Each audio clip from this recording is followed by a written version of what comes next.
Which chicken you picking? Alpine asphalt ribbons or creeks and rock fields? Creeks and rock fields. Which is the ADV bike a better tool for? Urban assault vehicle or iron butt steed? Urban assault vehicle. Which is the better challenge? Crossing logs or off-camber ruts? Logs. Which is your favorite community? Campfire roundtables or gas station people watchers? Oh, dude, how dare you? Gas station people watching, although that's by a narrow margin. Which keeps the mind sharper? High-speed rocks and ruts or trying to navigate through all the lost hollers? I'm going to have to say navigating through the lost hollers.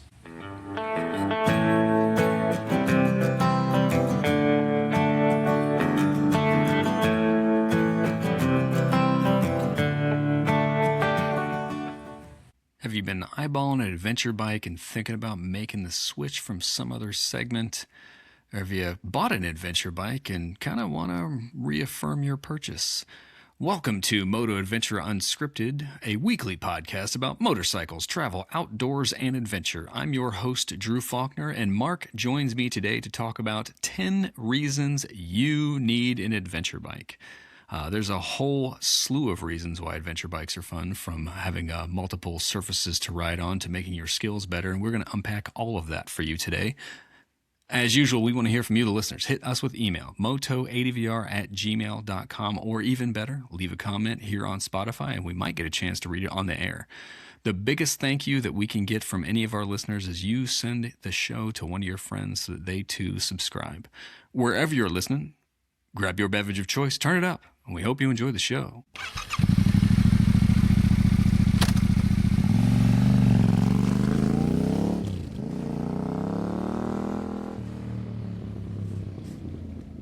Top 10 reasons that you need an adventure bike. At this stage, I think adventure bikes go from CRF 300L all the way up to, what is it? KTM 1390 Adventure, like right, a 1600. Yeah, so the adventure space is massive at this point and covers a lot of stuff. So I definitely want to unpack 10 awesome reasons to either confirm your entry to the adventure world, or if you're wanting to dip your toe in it, let's unpack reasons why this is definitely the right choice, be it on-road or off-road or both or whatever that happens to be. So Yep. Before we get into that, though, we got a ton of comments. So, God, you listeners are amazing. We appreciate that. So we got a whole bunch to unpack here. I'm going to do a quick rapid fire. Lots of people about the best destinations on the East Coast. If you haven't listened to that episode, please check it out and absolutely read the comments, because we certainly missed some stuff and people were definitely awesome and receptive to all that. So I'm going to rip through some quick ones because there were quite a few. Brad mentioned Happy Valley Road around Deals Gap.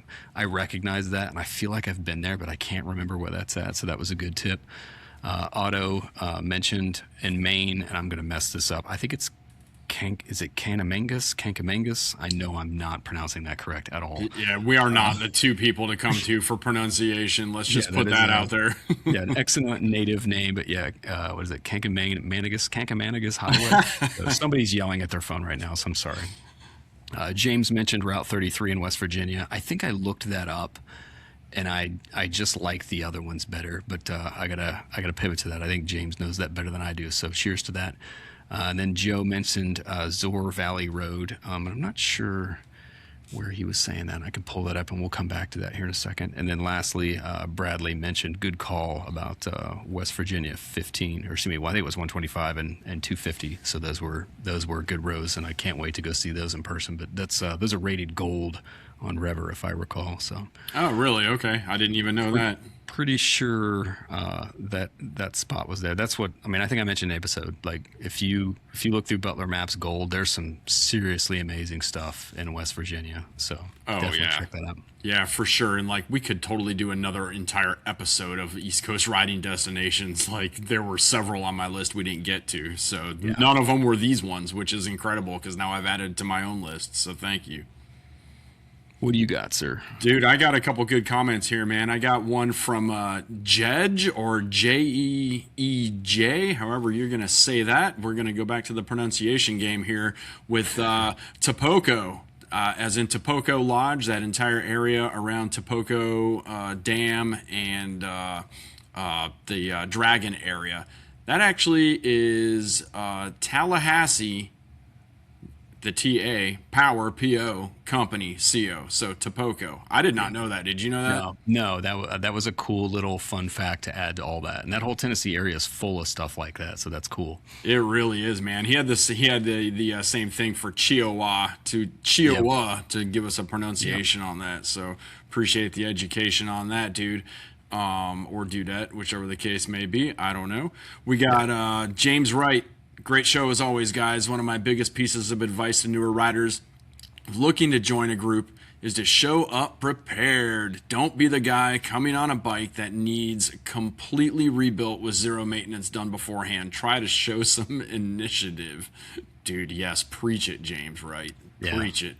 It's we could do we've done several, but we could do more about that. That is the thing. When you're new to the space, I understand it.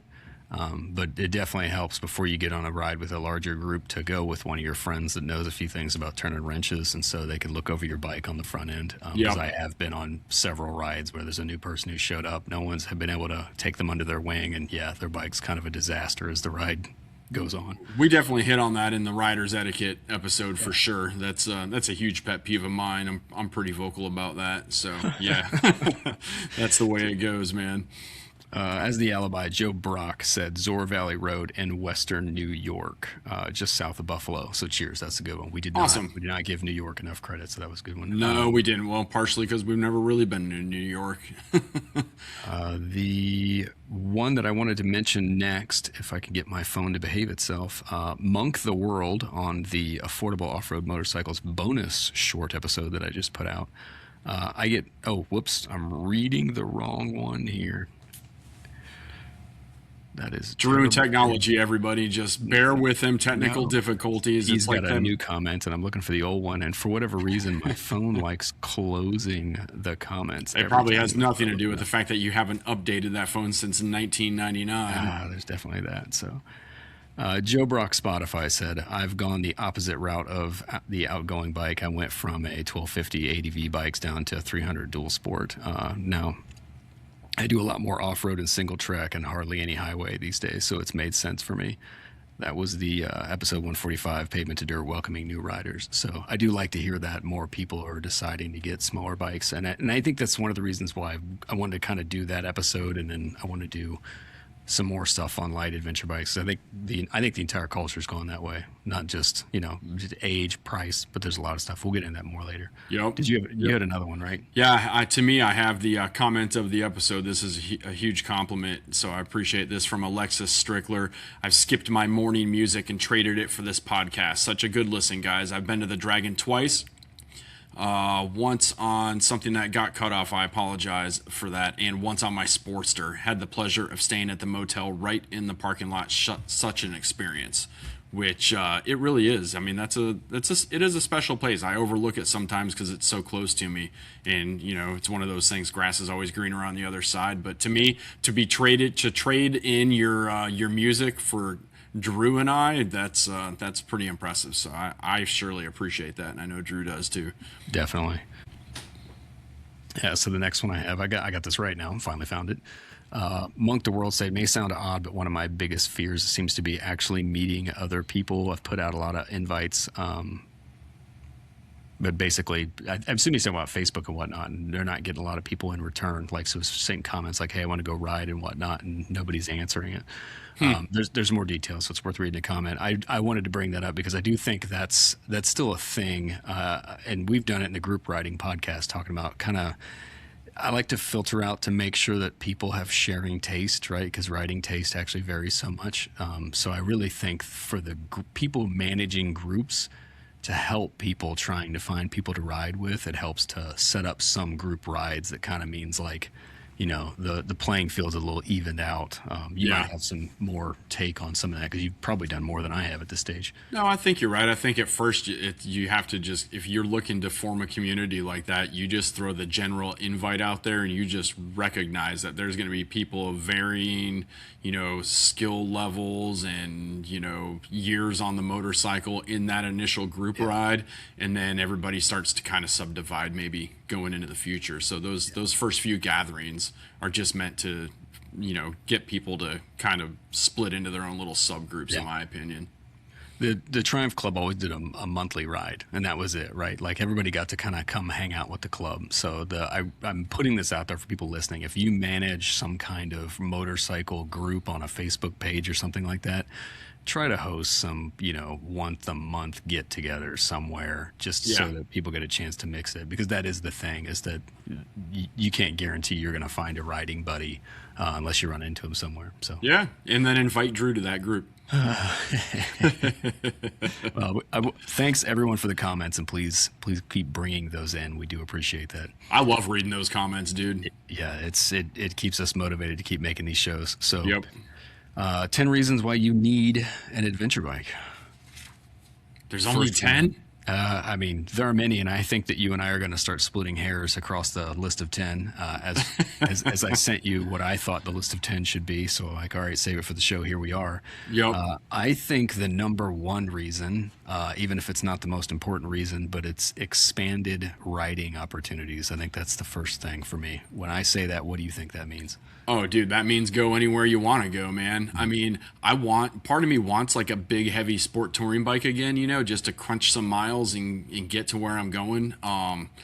But I'm always like, that there was that meme of Logan, like in the limo, like looking at the dirt, like looking out the window a year or two ago. And he's like, I wonder where that dirt road goes. Yeah. Wherever I go, there's always a dirt road. And I'm always like, where does that go? So, a big heavy sport touring bike, while it has its, luxuries, what's a GS 1200 or 1250 is going to do the same thing plus the dirt road capability, you know? So to me, that is just an example of what that means. Is that what you're trying to lay down? 100%. No, the first thing I think of is I remember being a street rider, riding cruisers, hanging out with a lot of the Triumph guys on various, sport bikes and stuff. Yep. And it was like we all hated tar and chips. If the listeners aren't familiar with what I'm talking about, here in the Midwest, they literally spray tar down on a road and then just dump pea gravel on top of it, and that's it. Like they're done. It's weird. Yeah, it's not it's firmer than a gravel road, but it's still kind of sketchy on a motorcycle. But that's totally how they do it, in in the country, in the county roads here. Yeah, people don't want to ride on that. And then obviously gravel was a pretty hard no for most people. Like they would do it, but it was like out of desperation. So to me, that's completely different is when you finally get into an adventure space. It's like, well, where does this gravel road go? Oh, wow, this is a cool service road. We just talked about what was it? Way of Bald. We were just talking about that the other day. I'm like, that's a fun gravel road, which you would probably avoid if you had a nice sport bike and you didn't want to get, gravel dust and stuff on it. So. Oh, yeah. Yeah, it just, you can, I mean, literally, Adventure Rider Forum, the sticker used to be Ride the World. I mean, literally, there's not, if you're dumb or brave enough or skilled enough, you can get these bikes through pretty much just about anything. So munch some miles, get on some smaller roads. They truly are. I think sometimes they get the rap of being like a sport utility vehicle, like a grocery getter, like, that thing's never going off road. But even if you don't, on the reasons. Yeah, exactly. That might be like 8 or something. Anyway. Yeah. Oh yeah. Well, I don't want to jump ahead, but it's related. It relates though. It's like you can just go wherever it is you want to go. Nothing's stopping you, literally. I think, and I mentioned Way of Bald. Obviously, Red River Gorge is my more or less favorite place to ride, and I immediately think of Chimney Top Rock. What's the other one? You walk out to Oxear Ridge, Tunnel Ridge Road, like both of them, and they're like 5 or 6 mile gravel roads, like they're long. Yeah. And these are in that place. It's kind of a touristy place, but you and I both know, in similar situations, like there are several Forest Service roads that like nobody's ever on these roads. Yeah. Where was I going the other day? I went by Moorhead. I think it's Laukiji Rock, I think is the name of it. That's a through road. So that's like a 5 or 6 mile through road, and it's this real tight ribbon that hugs the side of the mountain, quote, the foothills. Yeah. You've done, it's not Tellico Gap. What's the Trail of Tears down in Tennessee? There's a gravel road that covers the Trail of Tears. I've ridden that, and I can't remember where it's at. Yeah, I'm not sure. I'd have to get a map, so this is horrible. But it's the same. It's the same look, right? Like it's just this gravel ribbon that just hugs the side of the hill, and the view changes a lot and gets up on the ridgeline. So these are opportunities that like you're unlikely to do on a street bike. Most people aren't. But suddenly having an adventure bike like opens this door. Like, you know what? I do want to see where that goes. I love your Logan analogy. If people have never seen that meme, then it makes sense. Nerding out on that one for a minute. Well, he's got his hands on the door frame, and he's got like the saddest look on his face, like like it's funny because it's Hugh Jackman of all people, right? Yeah, man. That's that. I mean, that's it. Really, it's just stop. And then from the other end of that, like if you're coming from the dirt bike side of that, right? Like we kind of related that to the street bike side. If you're coming from the dirt bike side, man, riding off-road vehicle parks and stuff is fun. But golly, I get tired of riding around the same circle or the same loop or the same circuit, every single time. I love it. Like, don't get me wrong. There's a time and a place for it. But eventually I'm like, I want to go down that road, or I want to go over here. So, you can go from that side also. It just, all of a sudden your world, it just explodes, and you go, oh, there's stuff way beyond this off-road vehicle park. I mean, ride to the off-road park, hit a few of those trails, and then move on. There's some of that with the Red River Scramble routes, with whatever that park is. I can't remember the name of it, but it goes both ways.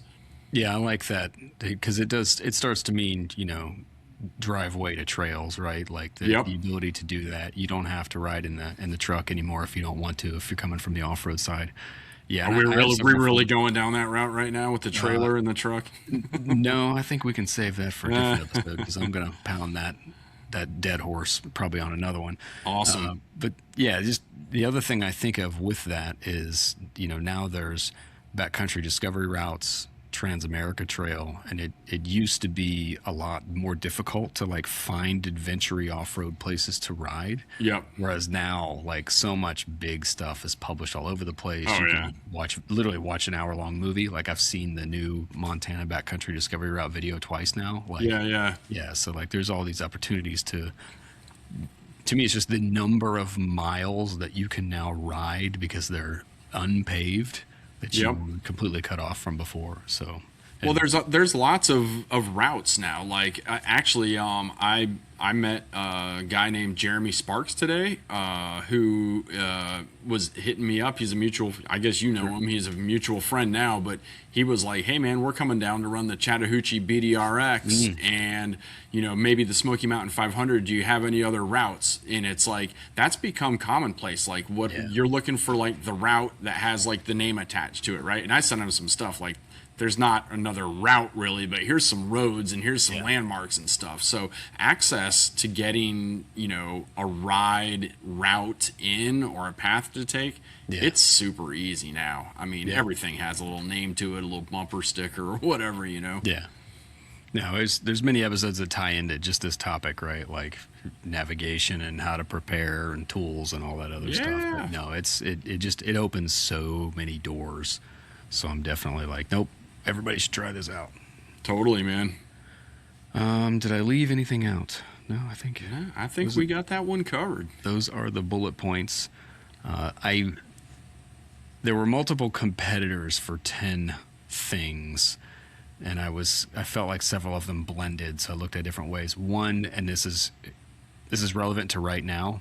It sounds stupid because this isn't you or me, but resale value. Yeah. This is currently like I don't know if it's like the growing segment, and frankly, I'm repeating what I'm told elsewhere, right? So, but I can tell by the community, right? It does seem like more people are coming in the doors and coming to rallies and whatnot. The whole fall now, if you live on this side of the country and you've looked at the fall schedule for ADV events, like you can't go to them all. There's too many. Yeah, there's a lot of them, man, for sure. You couldn't even list them all on a sheet of paper, probably.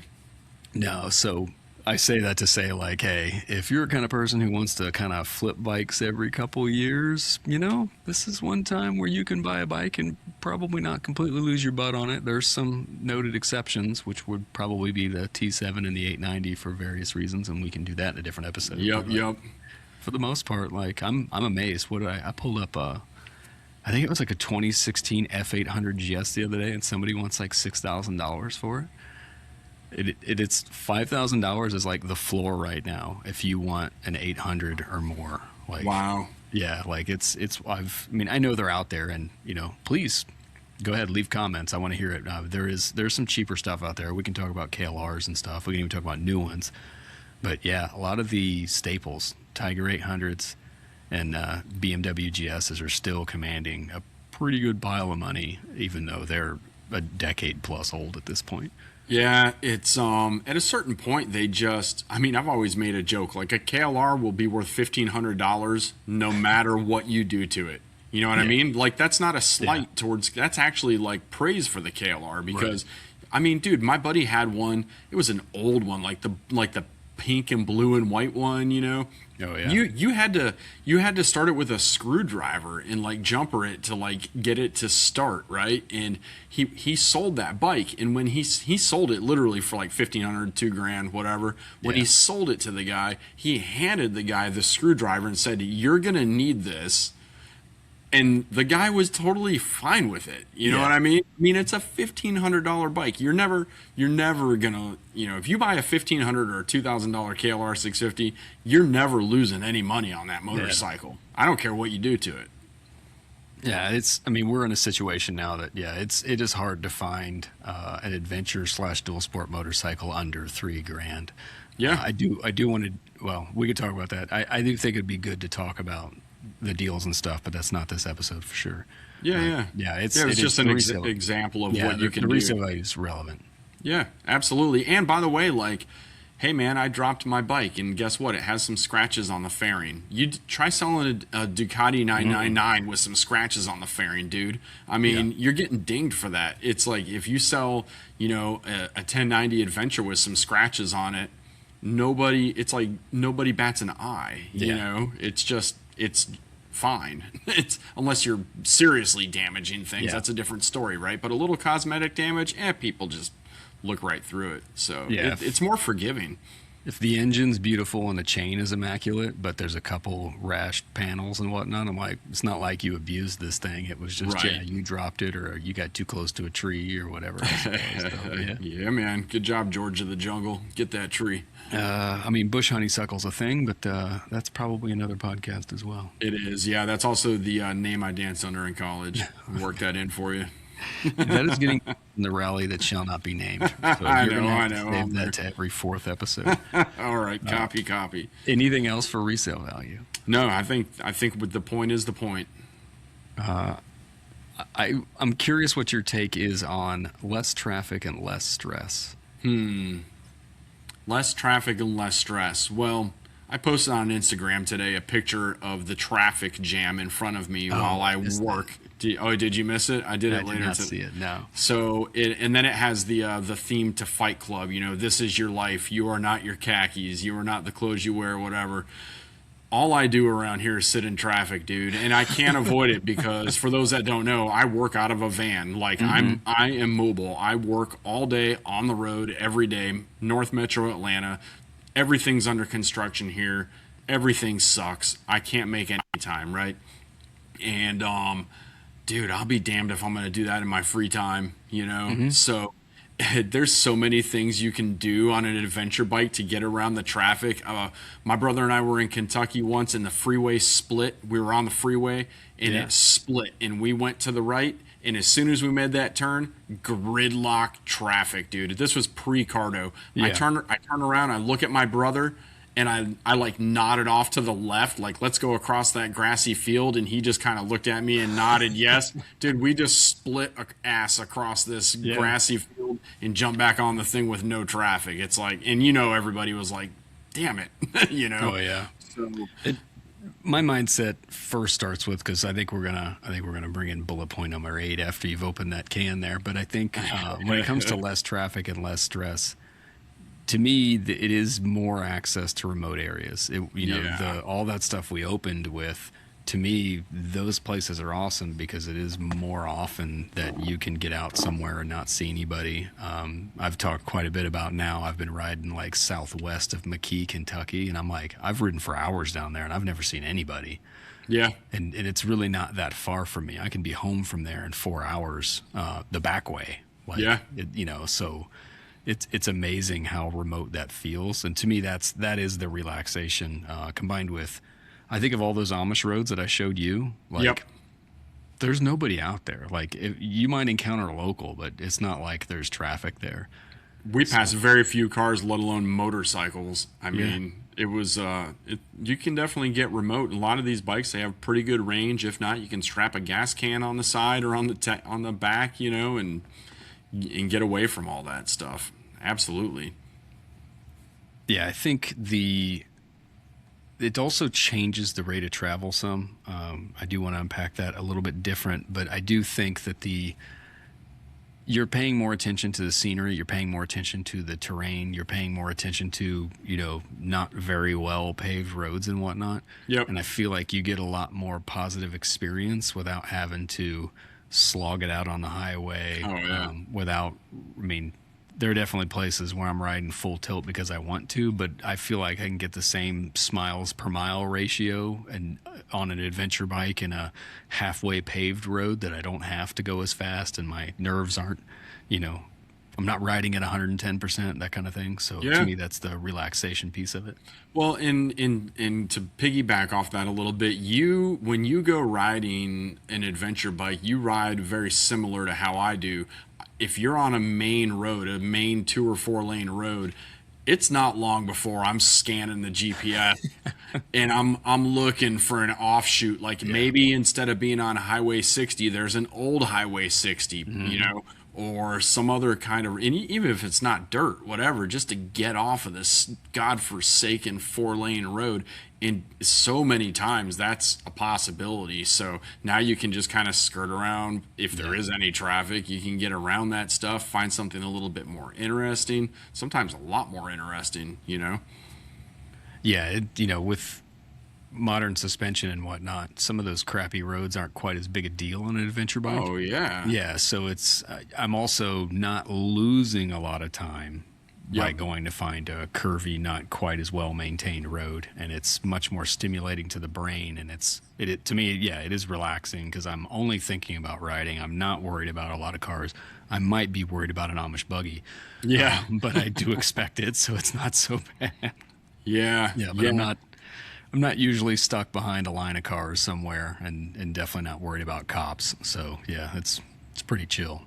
That's definitely true, man. It's a good way to get around traffic and a good way to escape traffic. I mean, just get out there, and then, to the less stress part, I mean, man, it just, I don't even know how to put that into words, just it's less stress on an adventure bike because you don't have to run, 1,000,000 miles an hour to have a good time. You can go whatever, third gear for 50 miles and it's fine, it's just so varying. Yeah. No, I think that's really it. It's just the flexibility really makes a difference. Yep. Flexibility seems like a key word here tonight. That's, in fact, I'm going to take that segue and we're going to skip to number 8. You've been chomping at the bit on number 8, man. Because you opened the can. I do that. I blow the doors off things, dude. I'm sorry. Versatility, urban assault vehicles. I think most people think adventure bikes and they think off-road, but honestly, I think they're very, very much qualified to be your urban commuter, grocery getter, whatever else it happens to be. It doesn't need to go off-road, and I think that's actually a huge selling point. Yeah, I mean, look, just like when I was talking about being stuck in traffic and skipping, across that grassy field, man. Curbs, I mean, you go, how many times have you gone, like, I'm going to go to that gas station, but there's a Taco Bell before it. I'm just going to skip through this parking lot, or oh man, there's a curb separating the two. I didn't see that. Oh well, who cares? I have a 21-inch front wheel and I'll just pop on over that thing. I mean, curbs you don't get stopped by that kind of thing, It is highly illegal, I'm sure, but that's exactly it. And right in front of my office, to turn left, you can get a green arrow. But the light cycles are such that all these people are stacked up in the left lane, and I can't get into the turn lane. But yeah, when I'm on the bike, I'm like, I will jump right up on this median and go around these 5 cars and get in here and make this left. Like it's not, Oh it is yeah. not an obstacle. No, there. When I used to commute to work, there was a field, and it was between these two busy roads, right? So these two busy roads paralleled each other, and there was a field, and there was like a farmer probably drove through this thing 100 million times, and it was perpendicular. I needed to connect those two roads, dude. Every day, I just jumped on that little that little farmer's trail through his pasture and just rode on through, just got my little dirt in for a Yeah. second. And, nobody, I mean, I did it for like 7 years. Nobody said Yeah. anything ever. You know what I mean? Urban assault is the jam, dude. Throw some bags on there, go to Kroger, get your groceries. I mean, literally. Well, that's it. The first thing I think of is like the potholes. Same thing. Like the street conditions are terrible. Yeah. Here in Dayton, I mean, we've been under construction since 2000, and I'm not exaggerating. But the expansion joints between bridges and the road, and they've put asphalt over top of a lot of concrete, so all those concrete cracks create these crazy expansion joints in the asphalt. And I mean, even on the scrambler, I'm like, oh my god, I felt that. Like Yeah. my entire spine just got jarred. But it's like, no, on the Tenere, it's like, I do not care. These will turn into ramps if you keep this up. Speed bumps really are jumps. Yeah. Like that's a Yeah. real thing. Oh yeah, dude. They wanted somebody new moved into my neighborhood a couple years ago, and I guess they weren't happy with how fast people drive through here, and they sent out a letter to the neighbors wanting to put speed bumps through the neighborhood, to which we all voted no. But I'm thinking, I told my wife, if they put ramps out here for me, I'm jumping every one of them Oh on yeah. purpose until they rip them up, because Yeah. hell no, I don't want speed bumps in my neighborhood.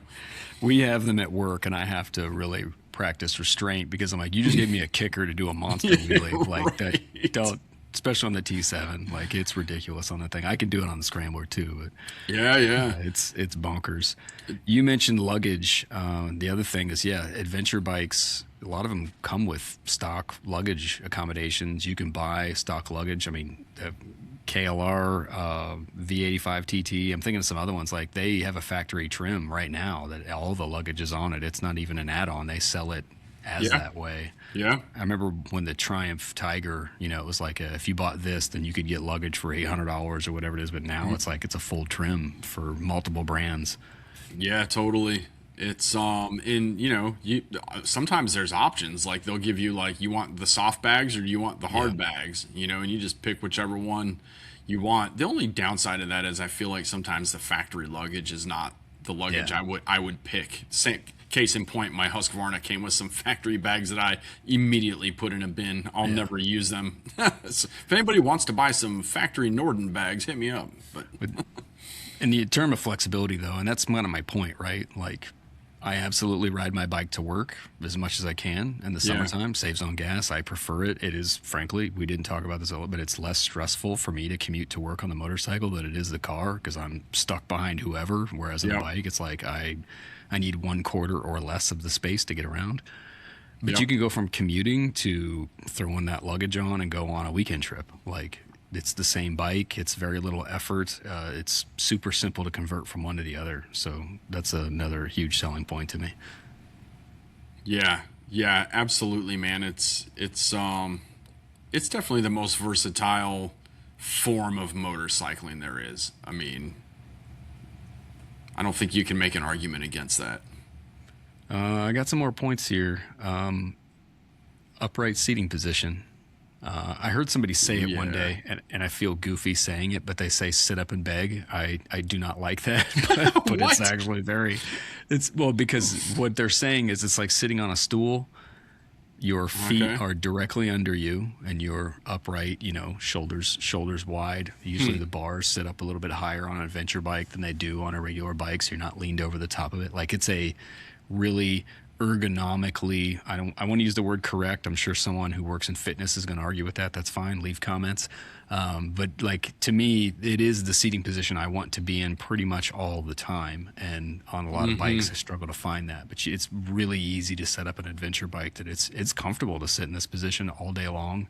You've got suspension and your feet under you to absorb bumps and stupid stuff, which I did not have on my cruiser. It's one of the reasons why I sold it. Even my scrambler, as much as I love it, it's kind of feet forward a little bit, and Yep. you have to be smart on that as well. But for the most part, most of these new adventure bikes, pegs are almost right under you. It's just much more comfortable. My dad, who I've said before is a Harley guy, lifelong Harley guy. He dabbled in a GS for a second. You know, my brother kind of has taken that GS over now. But I remember when my dad first got that GS, he put his feet on the pegs, and he's like, "What is this?" Like the very first thing he did was go buy highway pegs because he's like, "This is not natural." And I'm thinking like, "No, dude, what you're doing is not natural. It's no wonder you bitch about your back all the time, dude." Yeah.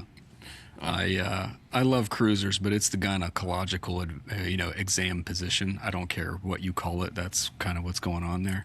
Is that in your professional estimation? Technically, my buddy Rick said that. He's the one that said it's the gynecological position. We got some things to talk about, Rick. Power to accelerate out of danger. Now, I recognize that that is not exclusive to adventure bikes at all. If you're from the dual sport space, coming up to adventure, that's pretty much the case. Because like what is it? Tenere 700 is like 75 horsepower, whatever. Even the KTM 690 has that, but still, like, you got a lot of juice. So if you're commuting on the highway, commuting to work, and all that other stuff, like you can twist the throttle and get away. To me, I think about without luggage. Most adventure bikes are relatively narrow. There's some exceptions to that, and yes, they have a fairing, but they're still pretty narrow bikes. It's easier to split lanes and stuff. But yeah, basically, if your handlebars fit through the obstacle, then you can. If you're not running luggage, you can rest assured that the rest of you is going to fit through because most of us have pretty wide handlebars. I mean, that's nice to know that if that front little section that you can actually see gets through, everything else is fine after that. Yep. Yeah, I get it. Sport bikes probably have an advantage in a lot of ways and stuff like here, but it's still like between power and what it's built for. And I already mentioned suspension, but it's the same thing. Is that you can hit obstacles harder and it's less of a big issue. Oh, so yeah, there's that piece of it too. The last thing I had, and actually it's kind of a selling point on the Scrambler forever ago, after having a cruiser and you have to remove the exhaust to do chain maintenance. Oh yeah, you have mentioned that. Hence why Harleys have belts, right? But also, even if you've been on a sport bike, yes, there are half fairing sport bikes and half fairing touring bikes, but for the most part, most adventure bikes are mostly half fairing. The Himalayan has no fairing, right? Yep. They're easier to work on. There's not a bunch of extra crap that you have to, you don't have to take the Tupperware off to work on the bike. The chain is almost always in an easy place to get to. Other than it being on the left side, I still don't understand why we do that, but we do. The 640 Adventure doesn't do it, and that was the best thing about that bike, dude, because you could just put it on the side stand and rotate it up and lube that chain, and away you went. Everybody says that to me, like, why is your Scrambler's chain on the wrong side? I'm like, it's on the side that's easier to work on and the side that's not in the shade getting rusty from being wet. Like, that's a whole other podcast. Yeah, man. But it is a funny thing that surprises me. So I don't think I expected to spend this much time on versatility, but I do think that that's one of the biggest things. So we've already talked about how it opens up doors to roads, but it's 100% opens up, like, the motorcycle itself is it does everything and it's good at nothing.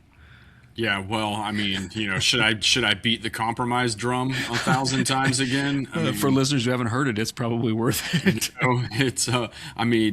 For the listeners that haven't heard it, I guess I won't go too into depth, but I say all the time, man, everything about adventure riding is a compromise, from the motorcycle you choose to the gear you wear to the route you take to, anything, just everything about it. You can't tell me one single thing about adventure riding that's not a compromise. That's a good thing. You know what I mean? It's a good thing in my opinion. So it lends to the versatility. The versatility of an adventure bike. I don't know if I should have asked you this at the beginning, if you put this list in any sort of order, but versatility should be damn near the top of this list. I I went through a couple different ways. I had robots help me craft this thing, and then How dare you? You mean I clankers? hey man, You're not I even did. calling them clankers anymore because you're I trying to put get in their good graces. They're wire backs. Thank you very Oh much. my gosh. You just got us. You just got us demonetized. They're oh man, I forget the RAM. There's a RAM one too. Anyway, I had it bake at list a couple different ways, and then I spliced it together because I wasn't happy with the responses. And then I looked at it and I went, I don't like this order either. So I did reorder it because I was like, I think resale is what they put as the last bullet point. I'm like, no, I'm not doing that. So Yeah, I don't yeah. disagree with you. I feel like I'm firm on the first one. I actually think opening up access is number one, but I do Yeah. think you're right. I do think versatility is probably, if we put it in order of importance, number two is probably the way to go with it there. I can get behind that. So next, advanced technology, I think, is probably the next thing. You and I are not the target audience for that, for the No. most part, but I do think it's very relevant in the space. And now, that's a good caveat, though. There's a computer on your dashboard that didn't come with your bike, and it might be the biggest screen I've ever seen. It's ginormous. I mean, if 8 inches is the biggest screen you've ever seen, then you clearly don't go to your friend's Super Bowl parties. But Yeah, I've never heard of her.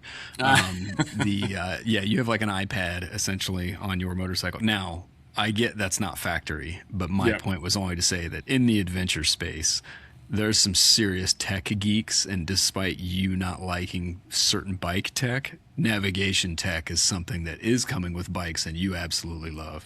yeah, that is definitely fact. And dude, the Norden has the most tech on a bike I've ever owned. I mean, I purposefully bought the 1090 because I felt like it was the last KTM that didn't come with a bunch of BS on it. It was Yeah. pretty bare. It didn't even have a TFT. I mean, it was Yeah. an LCD screen. So it was pretty dang bare bones. And that I loved that about this bike.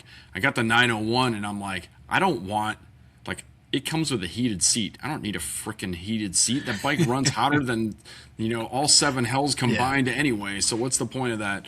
But yeah, it literally, and I haven't even done this yet, but you can put mapping on the TFT screen on this bike.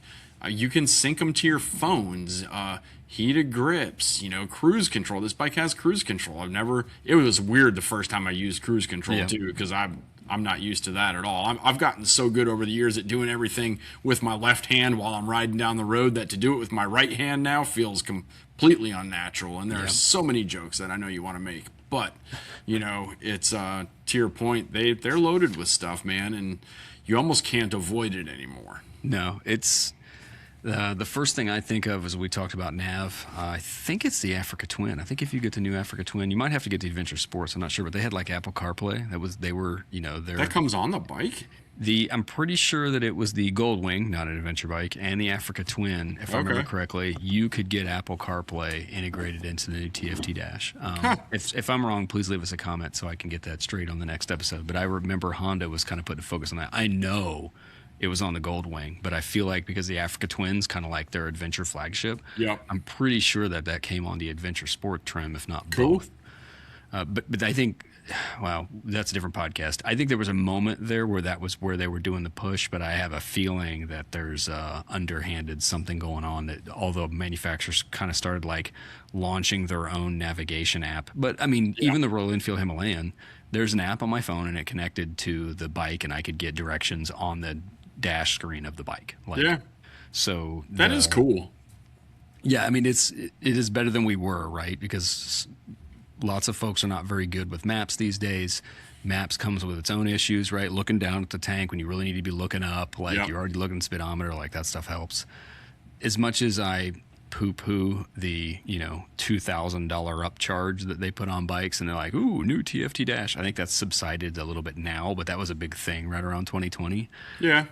They do have it set up now, and the Himalayan was the same. You can do multiple dash settings, right? I think it's Street Triple, not Adventure bikes, but it's relevant because it all translates. The TFT Dash means you can change modes, right? So if you're gonna go carve canyons, you can put it in, sport mode, so to speak, and the dash changes to something. And then when you're in your regular mode, it's got, fuel range and all that other stuff on there. And so I think there's a lot of potential coming in that realm, and some of it's already out. Like I said, the Himalayan had that. You could switch.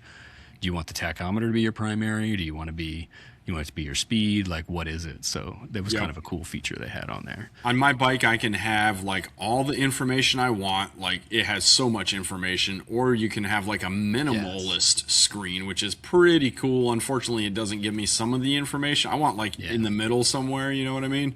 Yeah. But it's pretty cool. I mean, it's neat to have all that stuff. I mean, when you come off of like dual sports, where you remember reaching down to the petcock to flip it when you're sputtering because you're running out of gas in your main reserve, and now you're like, I'm just watching the miles click by. I can tell exactly when I need to go. It's I'm coming around to some of it. I'm not on board with all of it. Like you said, I do like the navigation stuff. Some of it I just think is silly. Yamaha seems to be doing it pretty good with the T7 packages that they're offering now. Talking to the wrong guy. You don't think? I have a 23. I have an LCD. Well, yeah, I know that, but some of the stuff that they're doing with the packages of the T7 are pretty cool. Like the new World Raid. Well, new for the US World Raid. Right. The Extreme. They're packaging it properly. I think. Yeah. No, it's we've talked about trim levels before, but I do think Yamaha does that well. But they've got a TFT on there. If they're not charging people through the nose for something that really is not that cheap, I mean, my argument here, and we're on a way down a rabbit hole, so I'm sorry to the listeners. Look how cheap televisions have become. So trying to upcharge me a bunch of money for a TFT dash on a motorcycle is hilarious because I have a better screen on my phone. So stop. Like, this is a joke. Don't do that. This is included. Thank you. Have a nice day. Yep.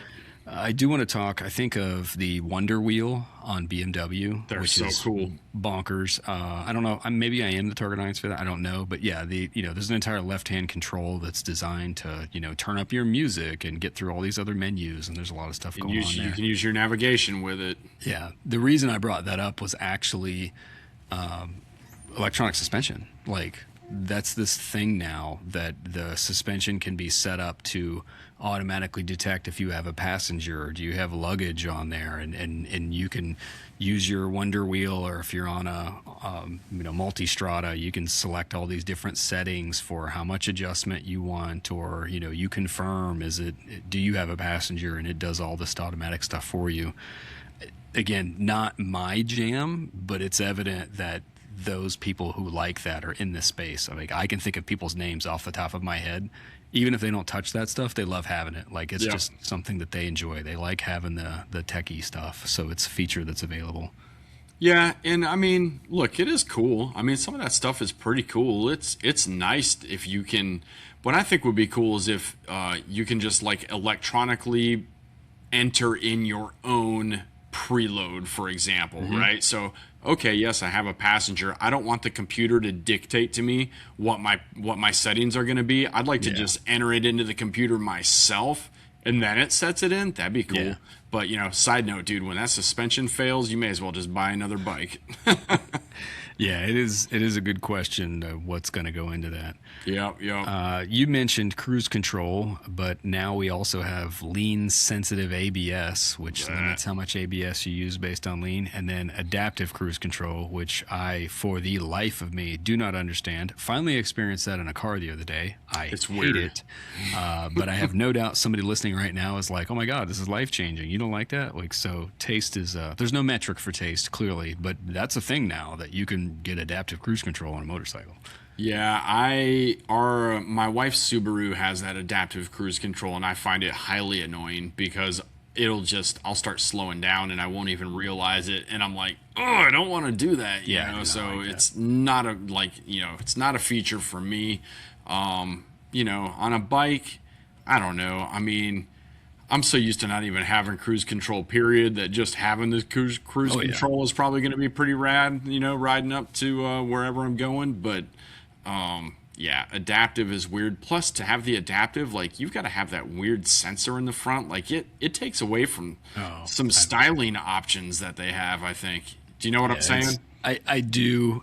That's the thing, right? Like for you and me, the king of the Luddites, sitting here talking about The technology king and complaining queen. about it. Yeah, like Figure out which is which. Thanks, sweetheart. I appreciate that.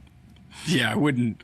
It's silly for you and I to debate what's good, what's ugly, or what's Yeah. not, because I think there are people in this space coming into it that are like, no, this is just one more set of tools that I get to tinker with, or that I can't wait to have, or undoubtedly, folks who've been riding longer than you and I are like, I've earned my stripes. I want to take it easy now, and good for them. Yeah, yeah. Dude, I'll tell you one bit of technology that I absolutely love, and I'm fixing to adapt this to that 8-inch GPS that I bought, is the TPMS, the tire pressure monitoring system. Standard I on a lot of freaking bikes, yeah. love that idea, dude. To be able to tell what your tire pressure is at any time when you're running down the road, to me, that's a huge safety option, so long as it works. But I love that idea. I need to do that since you've mentioned it. I have a set of those. I need to put those on my Oh, do you? P7 and actually use them. Yeah, I got a set from what's the name of that? It's an eyeball, and I can't think of the name of it now. You'll know who it is. Oh, Cyclops. Yeah, Cyclops. Yeah, Yep, that's it. yep. Yep, Cyclops has this. Riding modes was the last thing, and that kind of goes with traction control. I always think of the Africa Twin. I like the Africa Twin setup for that. Their traction control was a trigger on the left hand, and you could do 1, 2, or hold down for off. So it's convenient to do that. Traction control has come a long way. Like, some of it is incredibly good. It's like to me, it's always like riding on the gravel roads that I know is always a good indicator of like, I'm getting a little traction control here, but I can still slide a little bit. So it's now Yep. there's now ranges where you can go through it a lot more, and I think that's a cool feature. We can make arguments, is that good or bad for people coming into the space, but undoubtedly people coming into the space like it, or it's the same thing. People who've been here for a long time are like, you know what, I'm ready to let the bike do the work for me. I don't really care anymore. So, Yep. but it's an option, and it's here. Both true. I won't tell you why I hate it, but You like spinning wheels? I do like spinning wheels, but there's an argument to be made that it makes you a not as skilled rider potentially, but I also see it as as lessening the barrier to entry. And to your point, at some point, my brother loves it. On the 890, he's like, there's freaking 10 settings. Yep. Dude, you tell me you can feel difference between setting 9 and setting 10? He tells me he can. I haven't spent enough time on this bike yet, but that seems excessive to me. Right. I don't know. What do I know? I think one of the best selling points in my eyes is if you take a street rider and you've brought them out and you want them to come out and ride on the gravel, and they're new to it and they like the power. Like, I think that's a big thing in this space, actually, speaking of your brother. Power is a thing that people want in their motorcycles, but they also want to ride off-road. And in a lot of places, it's difficult to manage 100 plus horsepower off-road for most of us, mortals. Yep. So it is kind of nice to have it there for those folks. And so it's both what they want, and it makes it so that they get to come out and come on a ride, and they're comfortable. And so we get to have them as part of our group. So. Oh yeah, dude. My brother's definitely a power junkie, like no replacement for displacement and all that stuff. But then he's the one talking me into, hey man, when you're off road, you got to get it out of rally mode and put it in off road mode, because it makes the throttle less snatchy and decreases the horsepower and blah blah blah. And I'm like, I want it in rally mode all the time because I just think it's fun. But he's probably right. No, there's a whole thing to that, and I was trying to touch on that, but yeah, we're not to the point of infinitely programmable, but we're not far. We're probably one generation away from having to pay a $2,000 subscription a year to do it. But yeah, that you can have whatever you want in there. That's coming, I'm sure. No doubt. I'm going to skip again because I think this transition's better. Ergonomics. And I talked about a little bit about the riding position for urban assault vehicle. But the first thing I think of, and you mentioned it earlier, is heated grips, heated seats. Those kind of ergonomics and creature comforts that you get with an adventure bike are a huge selling point. Yeah. Yeah, they are. I mean, it's like you said, I don't know about the whole, what'd you call it, a begging, sit up and beg? Sit up and beg is what I saw somebody call it on a forum one time. And I'm like, I mean, yeah, that's just not the best picture I wanted to paint. It's not very flattering, like sit Ubu, sit good dog, but it's, it is, when you were telling me about that, I was like, that actually does make sense. I mean, you ride a sport touring bike, a more aggressive sport touring bike, let's say, and you're not sitting upright. You can feel it in your back. You can feel it in your shoulders at the end of the day. You get on a GS, a Tenere 1200, whatever, one of these big, adventure bikes, and you're going to go touring on it, dude. Oh, man, at the end of the day, like, I might be a little sore, you know what I mean? But I'm not, like, dying at the end of the day just from being hunched over. No, I've talked about upright ergonomics, and I think of wind protection as a guy who went from a scrambler to an adventure bike. And I'm aging while it's happening, right? So it's very much like, do I really want to ride on the highway for 3 hours on the scrambler? No, I'm going to ride 4 hours on the back road, but I'm going to hurry. Take the Tenere. Yeah. Right tool for the job. When you have a few bikes in the shed, that kind of thing makes all the difference, It is, though. You get the wind protection, the handguards for wind protection, too. Yeah, handguards do. They do more than you think they do. And there was a point where I rode so much that I actually had, like, math to it. And I'm like, I can almost ride 3 degrees colder. Same thing. I'm aging now, and so it's like I get cold so much easier than I used to. Oh, yeah. So there's not that like whole being thing's cold. happening, right? We're really dating ourselves, but I have no doubt, based on the average age of the podcast listener, lots of people are nodding their heads right now, like, "Yep, I'm getting older. Screw that noise." There are guys twice your age listening right now, 100%. laughing their asses off at you, like you're screwed in 15 years if you're cold at whatever. I hear that a lot, so I do sorry. too. Yeah. The wind protection thing, though, is relevant to temperature. That's it's one thing to say I'm going to be on the highway and I don't want to get beat up by the wind. To me, it's the same thing. When it gets to be wintertime, it's like, yeah, high pipes do warm thighs, but at the same time, I'm not getting a cold blast of air right in my face and up through the front of the helmet and all that other stuff. So there's selling points there. Yep.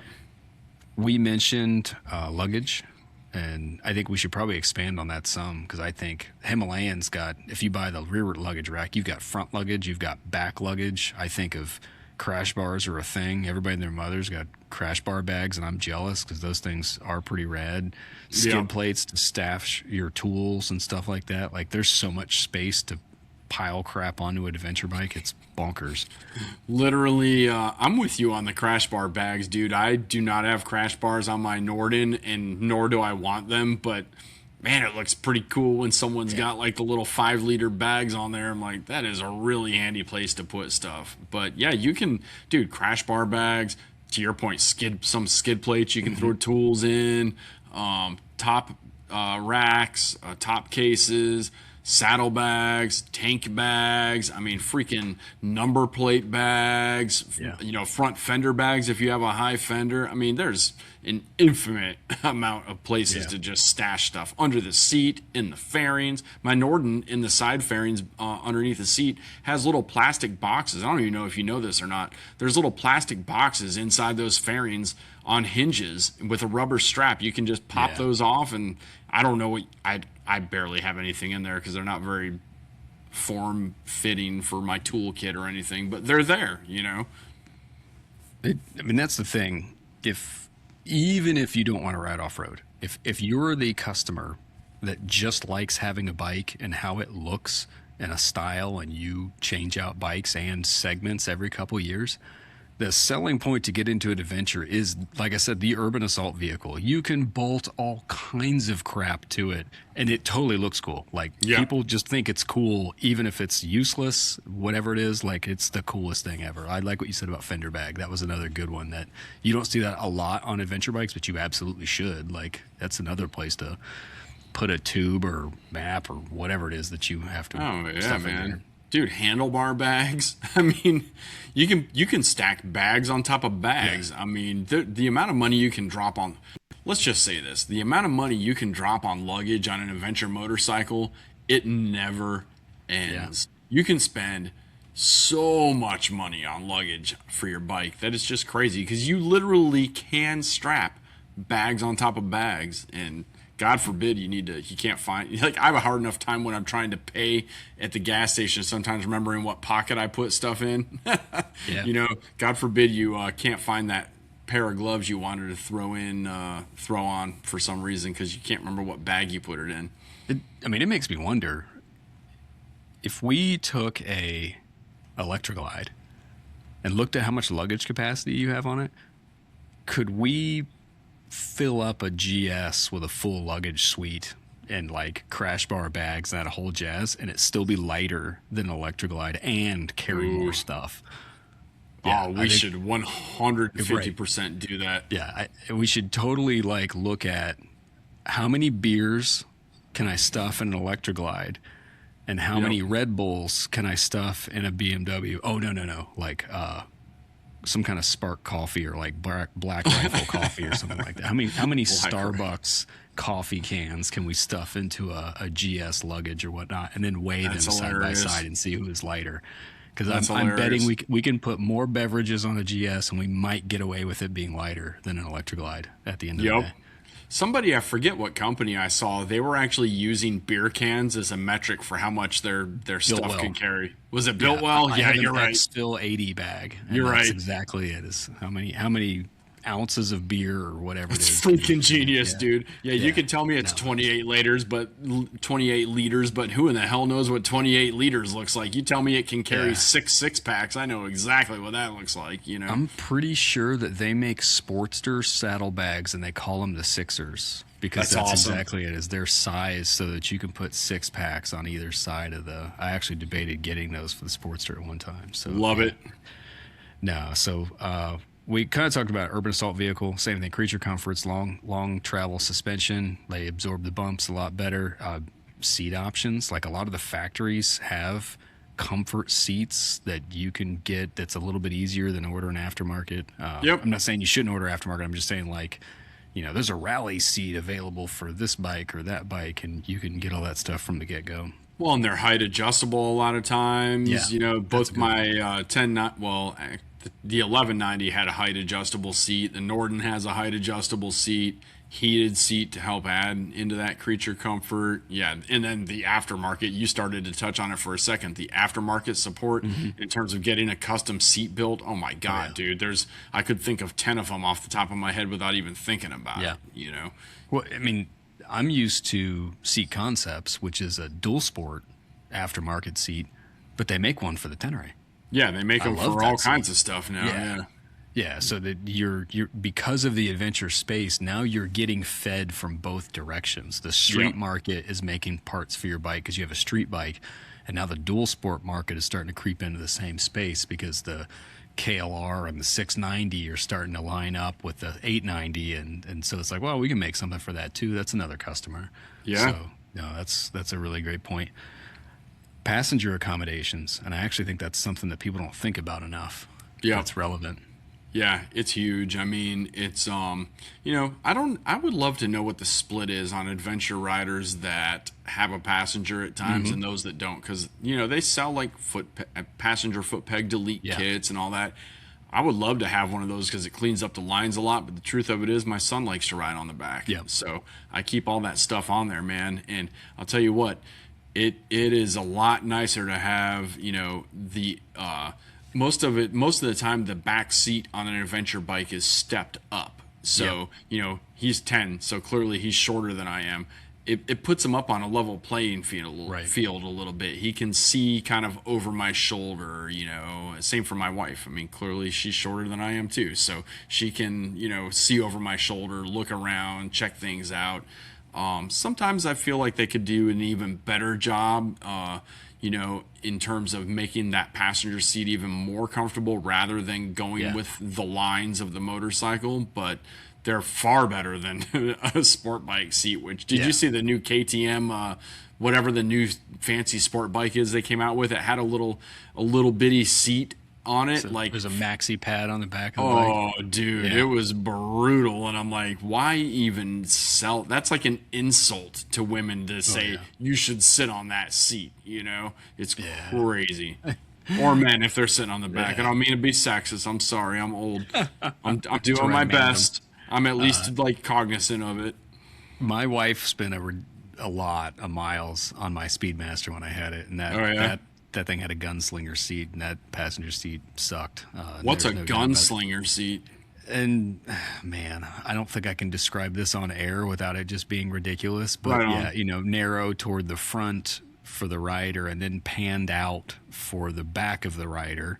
Okay. And then it follows the contours of the fender and it gets like super narrow and then it goes around. The Sportster I just sold had basically the exact same seat. I don't know why they called it a gunslinger seat, but yeah, so it has a pillion pad, but there's very little to it, and it's meant to fit the contour of the fender to kind of like hide the fact that you actually have a passenger seat there. Yep. But no, it's some of the adventure bikes have a lot of accommodations. If you get top boxes, they have little pads on them, even though they're tactical square top boxes, but they still have the pads there, so the passenger has kind of a sissy bar thing going on there. Yeah. Having those hard bags on the side too is really nice because they can have, a lot of them have handles on the top, and that offers not only like an actual place to grab onto or whatever, but like that offers like a level of confidence for your passenger to feel kind of locked into the bike rather than like, I'm going to go into a turn and I'm going to fall off this thing. You know what I mean? It's funny you said that as well, because when I sat back and thought about it, some of the couples that I know ride together the most are also on adventure bikes. Now, I get it. I'm an adventure guy. I wasn't an adventure guy when I met them. That was kind of where they were. There's some caveats, but there's no reason to get into that. But yeah, so that's what they chose to do. And I think, like you said, the ride height helps a lot when the seats are stepped up enough that the passenger can see over. I get it. You get that on the cruisers because it makes the rider sits down so low, but that's not necessarily normal. Like if you're riding in Bonneville, no, you're both riding on an ironing board, so you're staring at the back of somebody's helmet. So it's I think the ergonomics overall are just better on an adventure bike for a passenger. Just everything about it, I think, is a better situation, short of one of the giant touring bikes, Goldwing, whatever the Street Glide or whatever that Harley Davidson big touring bike is, those might be the only one. Yeah, exactly. They may be the only ones to edge it out. No, that stuff makes sense. Let's go with number 5. Number 5. We're not on 5 anymore because I went from, to 7 to whatever. But lower emphasis on speed. I hinted at that earlier. You did. I did. Yeah, to me, adventure riding is definitely about the experience. Like it is very much that it is not the destination. It is the journey is the destination. Yep. And I don't need to go over the speed limit because I can do 10 under on a gravel road. And if I'm bored, all I have to do is flick the throttle just a little bit and I'm already terrified. Right. So it's just, the whole thing is about experience and scenery, and it just makes things a lot smoother. And I'm not nowhere near as in a hurry. And hanging out with you're going to spend more time at gas stations. My buddy Bill's going to spend more time taking pictures. And I know how much I stop so much to pull my phone out and take pictures of stuff. Actually, that's your jam as well. Yeah. So those are the first things I think of. Yeah, it's not just speed on the motorcycle. It's about actually. Man, I've said it 8,000 times and I'm starting to sound like a broken record, right? But it's not just about seat time. It's about getting off the bike. It's about it. The reason I like being at gas stations on curbs is meeting people, talking to people. You've seen it firsthand. We go into the gas station and I BS with the guy dude, it's nothing for me to be in there 5, 7-10 minutes talking to whoever the clerk is at the gas station, and that annoys people sometimes, but that's just the kind of person I am.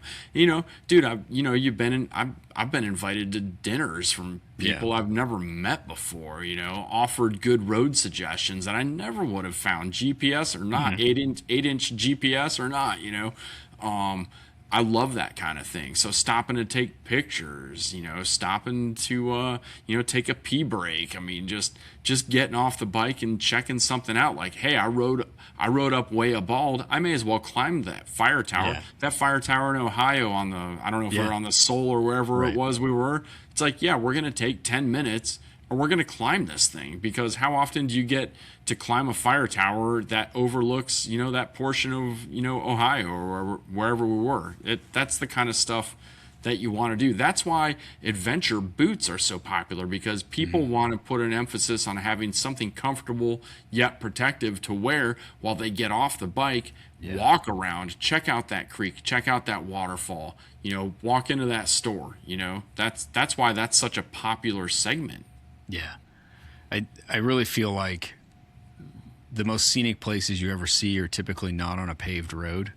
And Oh I think yeah. I end up finding, I want to go to this place or I want to go to that place. And almost invariably, something's closed, a road's washed out. You end up having to take a detour. And if you're already okay with riding off road, that's part of the adventure, right? Is like things don't go as planned, I think, more frequently Oh yeah. off pavement because we're going to more remote places because you have to be in more remote places to get away from the pavement for the most part. Yep. So in doing that, it always opens up these opportunities that there's multiple times. Actually, it just happened. So I was out doing some new BRAP expansion recon. We're going down the road and I'm like, oh, dude, look at that waterfall. And Bill's like, did you see the arch that we just passed? I'm like, what arch? And there we were, pulled over the side road. He's getting his drone out. Like, it's that whole experience. I'm like, well, shit, that's the best picture we took all day. That's awesome. Us You parked had underneath no this- idea it was there. I didn't even see it. Like, Yeah. I'm looking left, watching this waterfall. Like, dude, that waterfall's awesome. I don't know how we're going to get this picture. And I'm, obsessed with figuring that out. Yeah. And he's like, dude, we just went by an arch and we drive by it again. I'm like, holy smokes. That's cool. If we wanted to trespass, we could have been parked on top of it. Like it was a situation where it was pretty easy to get to. Anyway, more on that soon enough. But to me, that's the funny part of adventure riding is that the propensity to have things. I don't want to say be calamity, and obviously we do have episodes about that. But it's like no, there's just incidents. Just a gravel road is completely shut down because the only bridge on the whole road is shut down, and now you have to go back 3 miles. And you start to do something and some old guy comes out like, oh, actually, if you guys turn down this way and go left around there's another bridge. That guy doesn't care. Go ahead and go that way. Like, that's the kind of crazy stuff that happens. Oh yeah, man. Yeah. I love that. We were on it happens to be a portion of the Chattahoochee BDRX, I believe, but it's just a road that we ride around here. And it says at the beginning, like, this bridge is out. And I'm thinking, like, I ride this road frequently, but not frequently enough to know every little turn, And I'm like, what bridge are they talking about?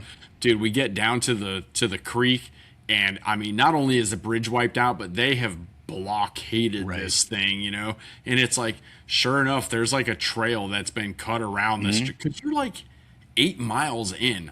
I ain't turning around after 8 miles, you know what I mean? So, and then there's like this family camping on the other side of the creek, and they were cool, dude. Their kids were playing in the creek, and they were like, those kids loved seeing these big, heavy adventure bikes, cut around this creek. I shouldn't maybe be divulging all this, but nonetheless, it was cool, man. And as long as you're respectful, I don't have a problem with it, And it's finding those treasures that you'd never expect to come across, that you just happen to either find or be told about while you're on the road, is what makes this segment so great. I don't do it enough. I need to reemphasize because I typically plan in more miles than I could ever do. I do remember that I'm not going to finish it all and take those moments when they arrive, because that is actually almost always the best part. Is these weird things that happen. I don't really particularly like getting broken down. Again, we have an episode about that. No. But there are definitely times where it's like, we need to make a U-turn. No, we really need this picture. Or like you said, like, this bridge is out, which means it's going to cost us 30 minutes to figure out how to get through here. We're going to have some badass pictures of us fording this creek here in a minute, though. Totally, so dude. It's like, get your camera out. We'll wait. It's worth it. And will it really cost you 30 minutes? Because you'd have to backtrack 8 miles to go back the other way. You know what I mean? And it's like, let's have the camaraderie of, in that instance, we had like 10 guys with us. I don't ride with groups of 10 people very often, and it created a memory. I mean, you never talk and remember about the great times necessarily. I mean, sure, okay, you do. But dude, the times that created a level of struggle or uncertainty, that's what adventure is. Adventure is when things stop going according to plan. Like, that's the definition of this entire thing. And so when that kind of thing starts happening, it can create beautiful moments in time. Yeah. I included this. It's funny because you and I went to a place that you and I love to be, and that wasn't actually what made me put this on here. To me, the first thing was like, you just don't feel like you have to go as fast when you're off-road on a big bike. Yeah. And you get to appreciate the scenery. But no, I love how you and I just took that to 11, because that is our passion for it. But for people who are just joining, like, no, I think you even if you're worried about speed and if you're worried about cars and traffic and drivers and all that other stuff, like, yeah, there's so many just beautiful gravel roads where you can just take it easy and probably not run into anybody else. Yep. So, and having a calamity on a gravel road is a much more non-event most of the time than having one on asphalt. So that's the other, like, hey, less emphasis on speed, because it's really not as big a deal if you do something dumb. The bike falls over, you might slide on the gravel for a little bit, but theoretically it probably won't be as fast and you're less likely to get hurt usually. Well, and it's so much like, dude, part of the reason I don't like, I sold a 525 EXC years ago because there's only so many super gnarly areas around me to go ride that bike, right? Yeah. So like you have to go faster on the more basic Forest Service roads to have a good time on a bike like Right. that. On a big heavy adventure bike, dude, I mean, stopping in some of these turns, you're stopping on gravel like that. It may as well be marbles. It's like a Tom and Jerry cartoon trying to stop a 500-pound bike on some of this stuff. So, you don't go as fast. If you get bored, find a little rock in the middle of the road Yeah. that's not supposed to be there and bunny hop off of it. Yeah. That's what I like to do. No, I completely agree. 3 more to go. The next Three more. enhanced skill development. Ooh, speaking of bunny hopping rocks, I was just thinking that one actually worked out pretty well. Riding off-road, if you didn't come from off-road, is humbling. oh yeah, dude. Yeah, you will. It's we've talked before about you came into this a little backwards, and so did I, because I came straight into adventure. I didn't come from street or dirt, but it's funny because like for a long time some of my friends would make fun of me when I got on the street because I didn't lean the bike the right way to lean it. Like my body positioning was like dirt bike body positioning on the street. They're like, what are you doing? And I'm like, I don't know. Like, isn't that obvious that I don't know, Yeah. So yeah, it's gonna be awkward if you're coming from the street to the dirt. 100%. You're not alone.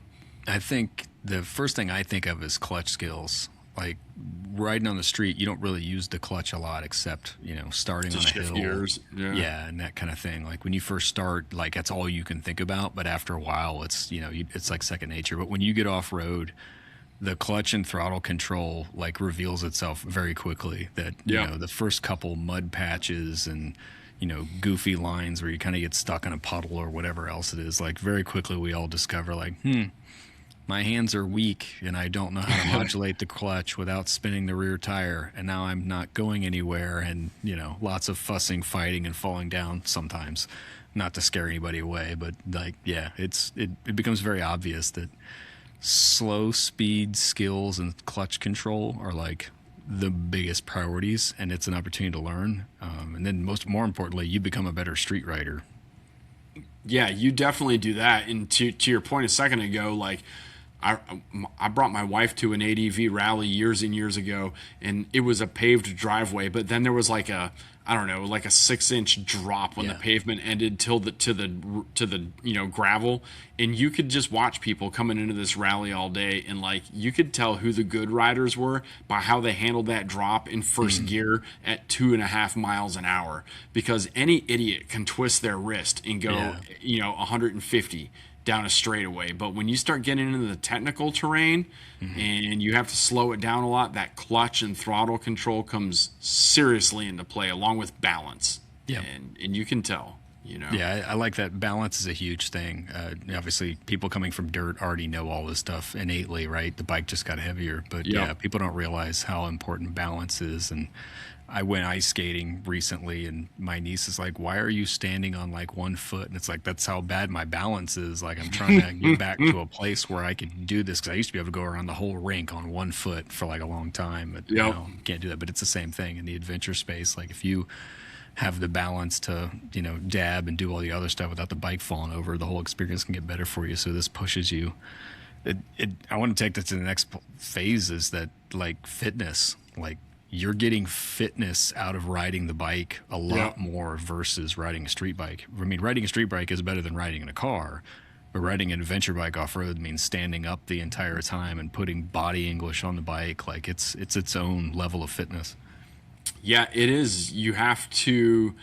I mean, look, there's a lot of adventure guys that are not into any level of fitness, and that's fine. Like, I'm not saying you have to be fit to ride an adventure bike, but you do have to have a basic understanding of body English, body mechanics. If I lean on the left peg in this left hand turn, what's that going to do? How do I weight this peg versus that peg? What's the relation to my body to the angle of the motorcycle? That sort of thing is very important. I think the other thing, and it's related to this, is muscle memory. Yeah. Like on the street, if you roll over tar snakes or a little bit of gravel, like not like a bunch, but enough that you only roll over like one rock. Oh yeah. That back wheel steps out, and people who've only been on the street, it's terrifying because you're not used to the bike moving. Yep. So once you've been adventure riding for a while, the bike moving becomes more natural. It's less startling. And after you've done it for a while, your body automatically goes to where it's supposed to. So I think it happened on the ride you were with me. I hit sand in a corner somewhere. Like the whole bike just stepped out and did weird stuff or whatever. But it's like, I'm not going to act like I did it gracefully, but it was like, that was much less of an event than it would have been years ago before I started doing this. Like, no, I would have been laying on the ground. Like, I would have like not have known what happened. I just fell over with the bike. Now it's like, that sucked, but it's no big deal.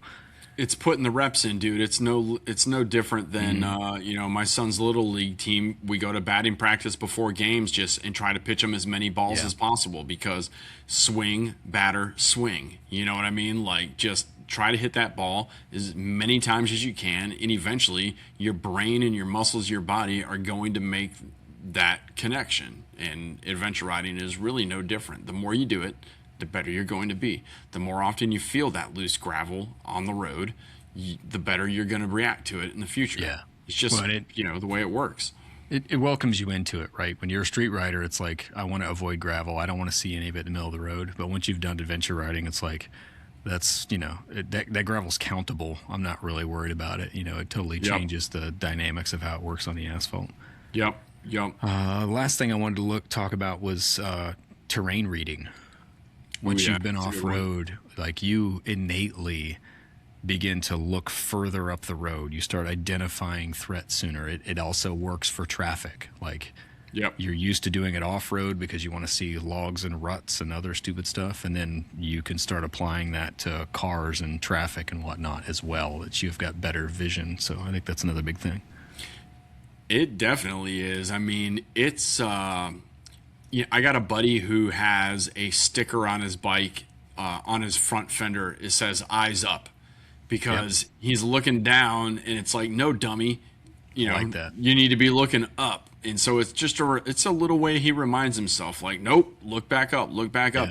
The further you can look down the road or the trail, whatever, the better off your life is going to be, because target fixation, while it certainly can happen on the street, dude, it's much more likely to happen off-road, because there's a pothole there, a rut right there, and a log right there, and a giant puddle, and a low-lying branch, and some sticker bushes to your left, and you're thirsty. So all those things, they're not happening one at a time. They're likely happening all at the same time. So there's a level of sensory overload that can, press down upon you, and you've got to have a little bit of tunnel vision to look at what's coming down the road in order to navigate the stuff that's directly in front of you. Do you follow me on that? No, I love what you said about target fixation, because that's the thing, because it is much easier. It's much easier to learn that off-road, because that is the stuff that does seem to happen all at once. And if you're lucky, you are going slower. And ideally, even if you make a mistake, you're probably not going to be punished the same way that you're going to be when you spear a tree or a stop sign from the asphalt. Yeah, definitely. You don't have to worry about that whole, I shouldn't say you don't have to worry about abrasion resistance, but it's not like you're going 80 down the freeway. Right. Yeah, I've been tossed on the ground at low speed for the most part. There are exceptions to that, but fortunately, it's not that it felt good, but it was just something that just woke me up that, didn't enjoy that so much. But usually it's slow tip overs and stuff. Yeah, it usually is. It's funny, man. Like, I remember I had this F650 GS, and way early on in my riding career, and I went riding, and I rode like now I don't know that I would call it gnarly, but back then I called it a bunch of gnarly riding. I got to the gas station where all the local riders hang out, and I was going to pump some gas, and I forgot to put my side stand down, and I dropped the bike right on its side, right in front of everybody, you know? And it's like, why couldn't they see what I was just doing with all that cool riding? Instead, they just saw some fool come up here, forget to put his side stand down, and drop his bike in front of 200 people, you know? So I've got my boot stuck on the peg multiple times, and just that's the worst. Yep. So you get the cuff of your pants on there. Yep, that is the worst. So this is we kind of hinted at it. It's another good segue. Evolving environments, and it means less repetition. That's a great segue, matter of fact. Yeah, I think what's similar to adventure riding, adventure bikes, open doors to new roads. The cool thing is that now it means that those roads change every season. They're not the same as they were the last time you saw them. Yeah. And after you've been riding adventure riding for a while, every now and then I have a season where suddenly I go back to riding some pavement that I've not seen in a really long time, and I'm like, it's fun, it's new, it's fun again. Versus if you've only got certain pavement to ride around your house and you've only got an hour, like, hey, you're kind of stuck in the same place. So, yep. Yeah, it's you know, around here in North Georgia we have the freeze thaw cycle is really hard, right? So, you know, it freezes, it thaws. I mean, dude, it's going to be 80 degrees here tomorrow. It was like last week it was sub-zero, not sub-zero, but it was like 25 as a low, and that's going to be 80. So, everything in the mountains freezes, it thaws, it becomes muddy, slippery. Dude, the same road sometimes I get tired of riding the same stuff that's within an hour of me. And then sometimes I only have a couple hours, so I do go ride it. And I'm like, oh, yeah, this road actually is a lot of fun. It's a lot different than I remember it being because the water was, you know, running down it and created a new rut that I've never seen. I mean, you can't really take for granted that the same road that you were on 3 months ago is going to be the same now as it was 3 months ago. There's a lot to unpack here, so I want to spend some time here. I always think the seasonal change. Because there are certain roads that I ride in certain seasons, and every now and then I show up at a season I'm not used to being there, and I don't recognize it. Like, I don't know where I am.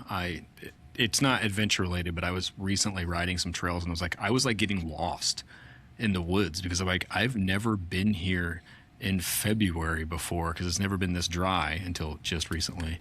And I'm like, I don't know where I'm at because not having trees, like you said, creeks and rivers change because there's a lot of places where I'm all used to being there in the spring and I'm used to there being a lot of water. I go there in the fall and I'm like, I don't even recognize this place.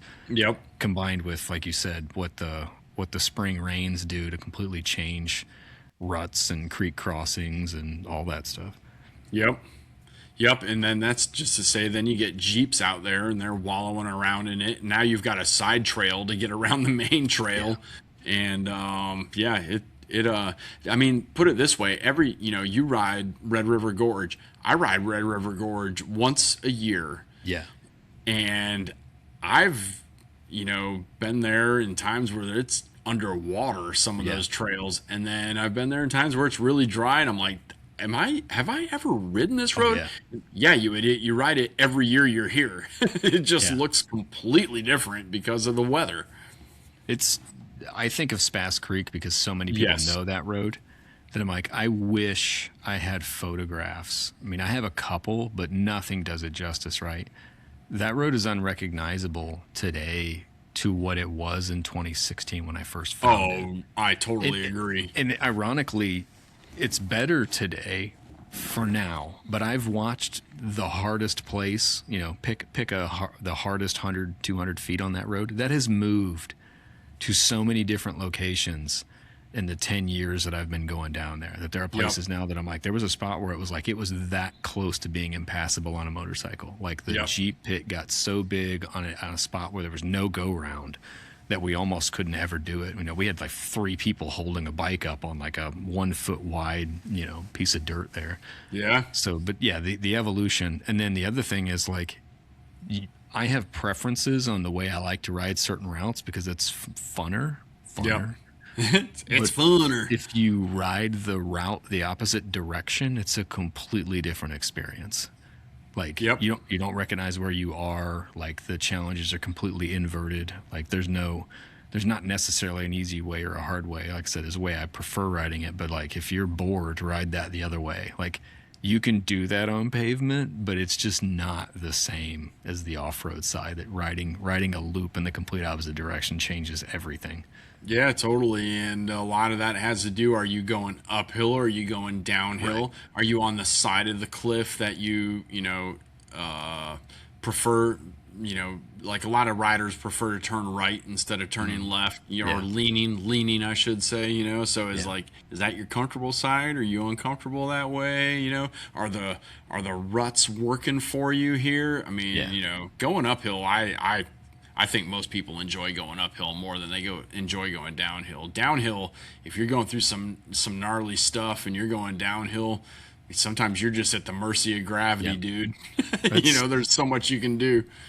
I think of some of the listeners have been there. Pumpkin Hollow is the one that I always think of. That hill climb, everyone knows, and it's in the shade. It's in the shade almost all year long. Like that Yeah. road is slimy, so going up is difficult, but going down is actually easier. But it totally changes it. The top half is the hard part on the way up. The bottom half is the hard part on the way down. Is that the one I got hung up on that you came up Oh, behind me? 100%. Yeah, okay. Yeah, that spot's still the spot's worse than ever now, right? Oh, God, I will not be bringing my Norden up that. there's a bypass, but anyway. Yeah. But no, that's the funny thing is it completely changes everything. It's like, yeah, that hill sucks no matter which way you go up there. It just changes where the emphasis of difficulty Just goes where's to. the suck at? Yeah, that's 100% it. So it's funny stuff. Wildlife. I think that's another thing that adventure riding opens you up to. I mean, my buddy Bill wants to hunt down snakes like all the time, right? Are you serious? Oh, 100%. He loves picking up snakes. That's totally his jam. No way. I've just pictures of me recoiling and him holding up snakes and whatnot. But yeah, we'll be off road somewhere, and yeah, if we pull over and stop someplace, he's turning stuff up looking for snakes and whatnot. But it's still the same that you're gonna see. You might get lucky and you might see bears, but there's wild turkeys all day. That kind of thing. We've obviously got into my experience with avian creatures and vultures, and we don't need to revisit that. But yeah, You have indeed, dude. My buddy Jeff Rappaport, man, dude, he's a maniac, man. We'll be going down a road and he'll stop. He'll like, Flux, stop. Do you see those turkeys? No. What are you talking about? I don't see any turkeys. Dude, it's like, it's like 18 miles down this pasture, and he's like, you see him? And I'm like, oh yeah, I do see him. How the hell did you see that? And then he's telling me, look at the beard on that one. See this? Dude, I can't, there's specks. What are you talking about, Rap? I can't even tell that they're turkeys. Yeah, man, you can see some rad stuff. I mean, we've seen elk on the parkway. We've seen, bear. I've seen bear frequently on trails, deer is like, please, like that's a every ride occurrence. I mean, yeah, you have an affinity for trying to get hit by vultures and buzzards, and I've had a hawk fly, I caught it like a football. I mean, it's crazy. And then you catch the bird, and then you're like, all right, well, I'll set it free and move on with life. I mean, what else am I going to do, I mean, dogs, my God, dogs. Yep. Every road we went on when I came to Ohio to ride with you, we had a flipping yard dog running after us, Bill just released a brand new Brap teaser video, and I was chased in a dog in that video closer than I've probably ever been chased before. Like, that one would not leave me alone, and he put that in there.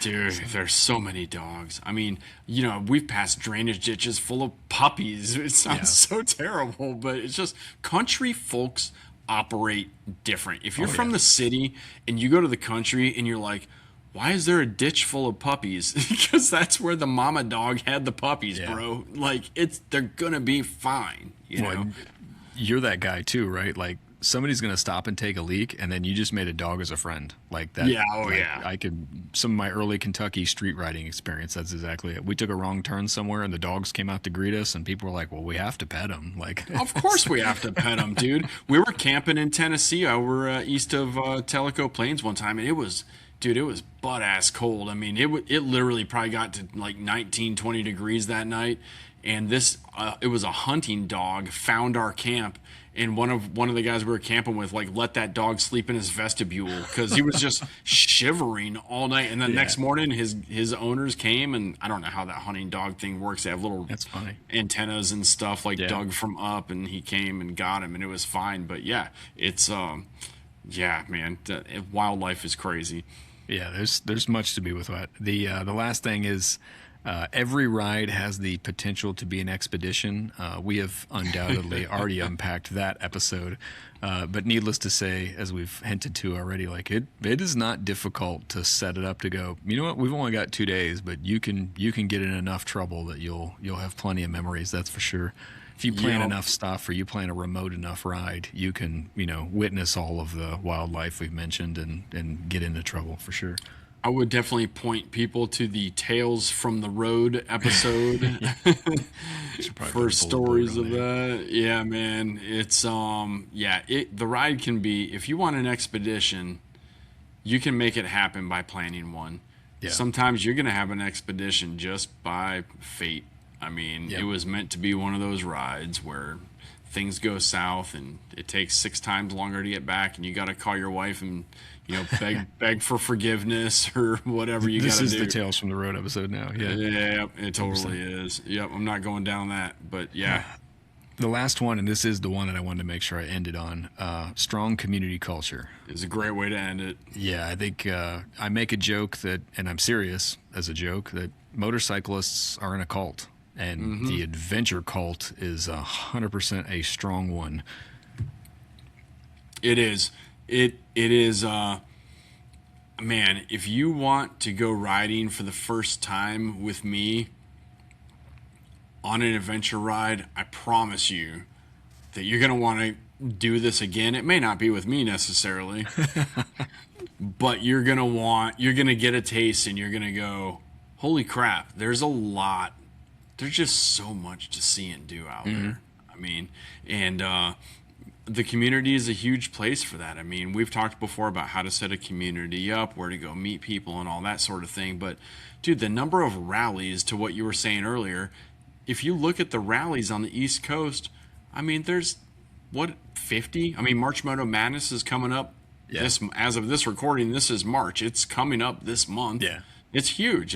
They call the Mother Rally, whatever. Yeah. I mean, it was 700 plus back when I went, so it's massive, I'm sure. I've actually never been because it's massive. And one of these, I'm a landscaper. Spring is too busy for me to take off that time. 1 year I'll go, but people that go love it. Like, I've never heard anybody say a bad thing about it. So the community is very welcoming, very open, and very accessible. I think. I want to mention we already talked to some degree about customization. Undoubtedly, adventure bikes are the hot new thing. Some people are just deciding they want to get into it. Who you hang out with has a lot to do with the type of motorcycle you own, and the type of motorcycle you own has a lot to do with people you hang out with. Like, that's a thing. Yeah. So if you're just here for the people and just to have a cool bike, there's lots of people here that are willing to talk shop with you, whether you ride off-road or not. The other segment to that, which I think is what you were also leading to, I think a lot of the adventure community is super welcoming because it's hard to fake. Like, it's very easy to tell right away that if you act like you're some kind of rally racer, we get off road, most people will figure it out very quickly whether or not what you're saying is true. And I think that it makes everything very authentic. And I think that's one of the reasons why the community is so welcoming to everybody else. It's like, no. We all look dumb in the beginning. Don't feel bad. Come on in the tent. Yeah, man. It's when I first started dual sporting and adventure riding. I mean, I rode with this guy that, I mean, he was just top enduro racer in the area. Just to this day, he's the fastest guy that I've ever ridden with. He did not care that I didn't know what the hell I was doing. He wanted a riding buddy to go ride with, and he's like, let's go riding. And he's still that way to this day, dude. Yeah. I've known him for 25, 30 years now. And it doesn't, we've talked before, it's like, oh, I don't want to slow this guy down, and I don't want to slow this group down, and I don't want to, we don't care. Like, okay, there's a few people that care, but generally, as a rule, like, we don't care. We're like, it's almost like drug dealers, right? It's like first taste Oh is yeah. free. Like, come on, man, Yep. you want to go? You want to taste this? You want to hit? Come on. And then pretty soon, I mean, my buddy Chase is a prime example. Your neighbor is a prime example, Yeah. right? It's like, I'm showing a little interest in this. This is, Yeah. I see your pictures on Facebook, Flux. This looks pretty cool. Yeah. And, it's like, you should get one, Chase. Go ahead and get you one. And then, Yep. then he's got one. And now it's like, now he's like permanently ingrained in the culture. Yep. So that's a long way of saying, you know, I mean, just come on, Yeah. find us. We're here. We're available. You mentioned it earlier that people share routes, and we obviously mentioned BDRs before, but that's the other thing, right? Is that accessibility was somewhat of a challenge in the beginning, and at least for Yeah. now, for the most part, people are still like, I got a space. If you don't seem like a jerk that's gonna sell information and invite a bunch of knuckleheads to some place, for the most part, people are like, here's a route, to the point that the BDR, the Danny Boone Backcountry Byway, these are now publicly announced places to go ride. Like they Yeah. want, more people to come out and do that kind of thing. So to some degree, again, more welcoming in that space. We talked a little bit about helping each other out on the trail. I think that suffering, well, how do we say that? Common suffering, group suffering builds stronger bonds. I think that's the other piece of it. And I think, Yeah. like you said, the campfire thing, like everybody's been on the trail. Everybody's, cold and wet coming back from wherever, or is tired from pushing bikes around, and it makes the community stronger because, again, you can't fake it.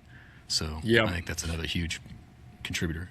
Oh yeah, dude. I mean, go on a group ride and somebody get a flat tire, and dude, if you're on a ride with 10 people and you get a flat tire, 8 people are not leaving you with one other guy. Like everybody's pretty Yeah. much gonna stick with you, and we're gonna change that tire. You know what I mean? It's you come up on an obstacle.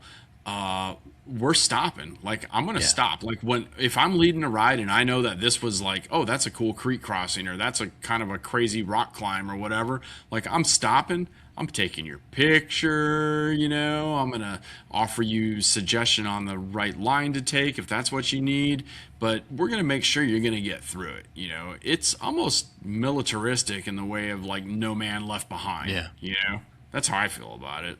Yeah, I do. I do think that's a thing, especially when I'm leading groups that I don't know. Yeah. If I've got more than one or two people that I don't know, I'm really big about that. It's like, hey, no, guys, I'm going to stop at the side of the trail just after this, just to make sure we don't lose somebody, because these Yep. are big bikes that none of us want to be stuck under, and we don't know who's who yet. So let's not leave anybody behind. Yeah, man, and I mean, I've been the guy that's been left behind, and it sucks. So I don't want to put that on anybody else. I just want everybody to have a good time. I haven't heard him on the Senna in forever. Should we go back and get him? Yeah, exactly. Maybe that's a good idea. For real. So that's 10 reasons to buy an adventure bike. I'm going to recap that real quick here. More riding options, better resale value, less traffic and less stress, advanced technology or more technology, less emphasis on speed, enhances your skills, ergonomics and creature comforts are better, versatility, that's the urban assault vehicle, because you can do just about anything you want to do on an ADV bike, hashtag compromise. The next one is evolution. It's less repetition because the trails change. You have a much wider range of stuff, so everything feels fresh and new again as season changes and whatnot. And the last one is community. I'm assuming you're happy with that list of 10. I am. I am very happy with that list of 10. I think it's a good, solid list, and hopefully it helps some people. If we missed one, or you've got some critique to offer, do us a favor and put some comments on the episode for us, or send us hate mail, motoadvr@gmail.com. We'd love to hear it. Any closing comments for the listener, sir? I do not. I'm sure there's an 11th reason to embrace adventure motorcycle riding, and I can't wait to hear it. So please do drop those comments. We're serious guys. Like that really is what makes this so much fun for the both of us, is just the interaction with everybody. I absolutely love that.